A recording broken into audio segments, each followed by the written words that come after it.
Morning, welcome.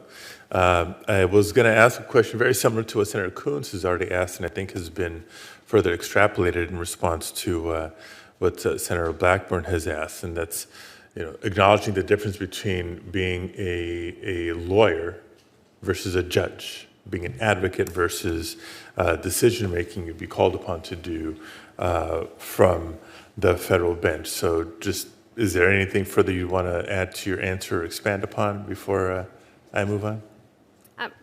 Senator, I have had the privilege in my career doing appeals in state and federal courts for representing people from all different political backgrounds. And the one thing that I want when I walk into the courtroom is for the judge to be neutral, for the judge to listen to our arguments, and for the judge to faithfully apply the law. And that's exactly what I do. Great. Thank you so much for that. Question for Judge Penn. Good morning. Welcome. Or welcome back, I should say. Now, the last time you appeared before this committee, you were favorably reported to serve as a district court judge by a vote of 18-4.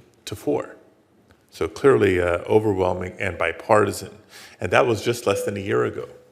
Since that time, you've already written about 35 opinions and adjudicated a broad variety of legal matters. This is, of course, in addition to your more than a decade of service as a judge on the D.C. Superior Court. So can you describe how your service on the D.C. Circuit Court should give senators who have already voted to confirm you once during this Congress even more confidence in your ability to serve as an Article III judge? Thank you so much, Senator Padilla. I'm honored to be before the committee again, and I think that in terms of the new position for which I've been nominated, I would want to emphasize my appellate background, which was not the focus of my prior hearing. And I did start out as a law clerk both on the trial and appellate level in the Second Circuit, and I then started my career as an appellate attorney at the Solicitor General's office and then in the criminal appellate section of the Department of Justice. I served as deputy chief of the U.S. Attorney's Office's appellate division and served for 5 years in that office. And so I have a very deep and long history as an appellate attorney as well, and have personally briefed and argued more than 40 cases in both the local and federal courts of appeal. So track record, qualifications, experience. Thank you, yes. In my time remaining, one question for both of you. Anybody who's monitored the proceedings of this committee, particularly with prior nominations, knows that I take the opportunity to emphasize the value of diversity in the federal judiciary at all levels, and not just on the bench, but when it comes to staff as well, especially when it comes to law clerks, and you understand how important that is. So two-part question. One, do you agree that additional diversity makes our federal judiciary better? And if confirmed, what you would do to advance that within your own offices and chambers? Let's start with Ms. Blumenkatz.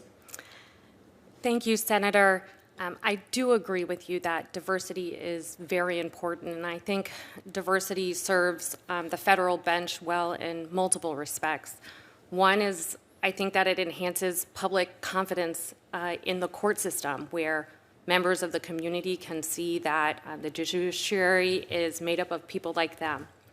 And I also think that it can enhance decision-making because judges come from different areas of expertise and can work together to make sure that they are faithfully applying the law in every single case.